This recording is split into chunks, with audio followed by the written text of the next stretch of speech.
Assalamualaikum warahmatullahi wabarakatuh. Perkenalkan, nama saya Alif Fadlillah, seorang mahasiswa FEB UGM dari Prodi Ilmu Ekonomi angkatan 2024. Oke.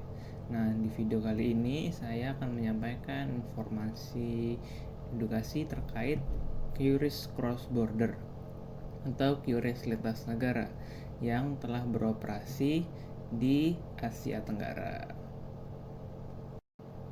Sebelum membahas lebih lanjut apa itu QRIS Cross Border, kita perlu tahu dulu nih apa itu QRIS. Buat yang belum tahu nih ya, QRIS itu merupakan singkatan dari QR Code Indonesian Standard, yang merupakan QR Code yang sudah distandarisasi oleh Bank Indonesia dan ASPI atau Asosiasi Sistem Pembayaran Indonesia untuk digunakan sebagai sistem pembayaran.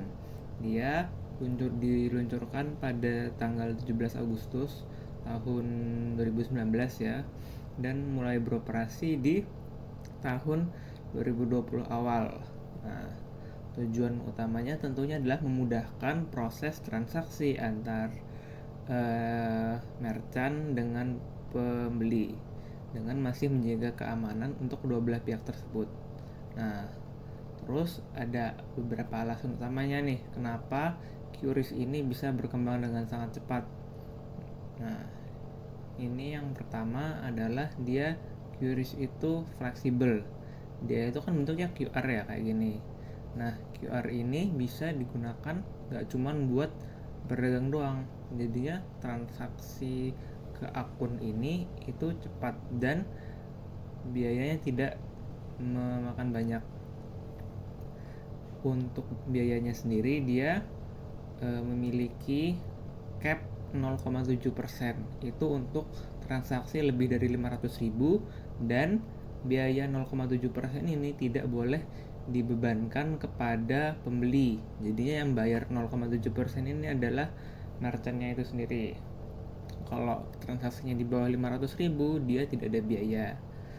Nah, karena itulah banyak nih QRIS itu dipakai buat pedagang-pedagang UMKM kecil, kayak di warung-warung tuh sekarang, juga di masjid-masjid itu mereka menerima sedekah amal Jumat macam-macam lah, itu pakai QRIS. Nah, itu sendiri jadinya dia fleksibel. Terus bayar-bayar untuk kayak misalnya kita mau pakai ojek online, transportasi umum, kita mau bayar misalnya kalian beli barang online, itu bisa pakai QRIS juga. Jadinya memudahkan sekali. Terus yang kedua, ada alasan keduanya kenapa QRIS ini berkembang, dia menyelesaikan masalah dalam transaksi non tunai di Indonesia. Sebelum adanya QRIS nih kan, kita kan kalau mau bayar itu kan umumnya bayar itu kan ada dua metode ya, tunai sama non tunai. Nah, karena QRIS ini tunai, saya lebih fokus ke non tunainya aja ya. Kalau non tunai itu kan sebelum ada QRIS itu kan kita kalau nggak pakai kartu ada dua, atau transfer. Nah, kalau transfer ini sebenarnya bisa dan gampang ya, tapi ada kelemahan-kelemahannya sendiri. Misalnya tidak semua sektor bisa. Misalnya kita mau beli jajan cuma 10.000, masa transfer? Dulu tuh belum segampang sekarang gitu loh. Kalau transfer tuh aplikasi bank lain di HP itu masih sedikit. Nah, itu dia. Nah, sedangkan kalau pakai kartu itu permasalahannya adalah kita perlu punya akun dulu. Terus kita perlu daftar-daftar. Terus bagi ini kan penghalangnya kan ada di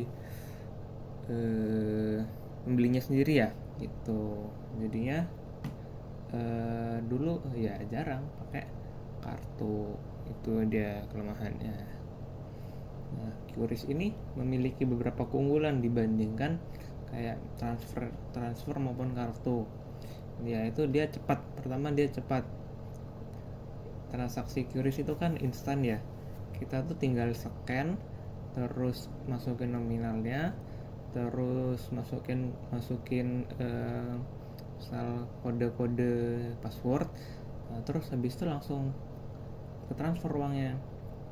Terus dia praktis, dia pembayarannya non tunai, jadi kita nggak perlu bawa kartu, nggak perlu bawa duit kemana-mana. Terus dia aman, yang pasti. QRIS itu tingkat keamanannya bisa disetting tergantung merchant maupun tergantung pihak yang bersangkutan. Misalnya kayak yang jualan kecil-kecilan kaki lima gitu ya, mereka bisa setting QRIS-nya tuh menerima minimal berapa supaya bisa tetap masuk gitulah duitnya. Terus dia yang selanjutnya, keunggulan QRIS itu dia biayanya terjangkau dibanding transfer maupun pakai kartu itu, dan dia yang pasti dia tercatatnya dengan sangat baik. Nggak mau mati kok. Nah, lanjut nih, kita akan membahas QRIS cross border. QRIS cross border itu adalah QRIS yang bisa dipakai di luar negeri gitu.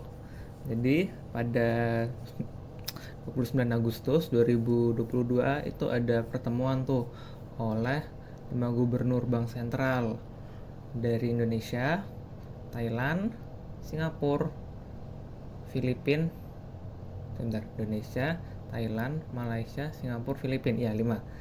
Sorry. Nah, ini mereka menjalin kerjasama untuk mengintegrasikan QRIS di dalam sistem pembayaran negara-negara tersebut. Nah, QRIS cross border ini cara kerjanya sama kayak QRIS. Jadinya kita tinggal scan pakai HP, scan anunya, QR code-nya, terus udah kita pilih. Misalnya kita lagi di Singapura nih, kita lagi jajan apa, misalnya di Singapura beli es krim, kita scan QR code-nya yang sudah disediakan sama pedagangnya, terus kita masukkan tuh nominal pembayarannya. Tapi jangan lupa pembayarannya pakai mata uangnya sana, Singaporean dollar itu. Nah, nanti kita tuh urusan kursnya itu sudah bakal diurus sama bank terkait. Menurut Antara News, dia ada laporan peningkatan transaksi bulanan menggunakan QRIS ini dari pendatang dari Thailand, Malaysia, dan Singapura di Indonesia, dan oleh rakyat Indonesia yang pakai dolar negeri. Nah, peningkatan ini juga lumayan signifikan. Dari pendatang dari Thailand itu meningkat 13%, dari pendatang dari Singapura naik 28%, dan peningkatan dari Malaysia itu naik 8%. Sedangkan kalau yang warga Indonesia pakai di luar negeri, sudah pengguna QRIS itu meningkat 226,54%. Itu hampir 3 kali lipat, di mana telah ada 50,50 juta pengguna. Ini yang pakai QRIS-nya ya, dan 32,71 juta merchant yang terdaftar. Nah, ini juga bisa, QRIS cross border ini dapat dilihat sendiri. Saya ada masukin link video dari Facebook itu menunjukkan bagaimana rakyat Indonesia tuh bisa pakai QRIS di Thailand kalau nggak salah. Itu. Oke, take 2.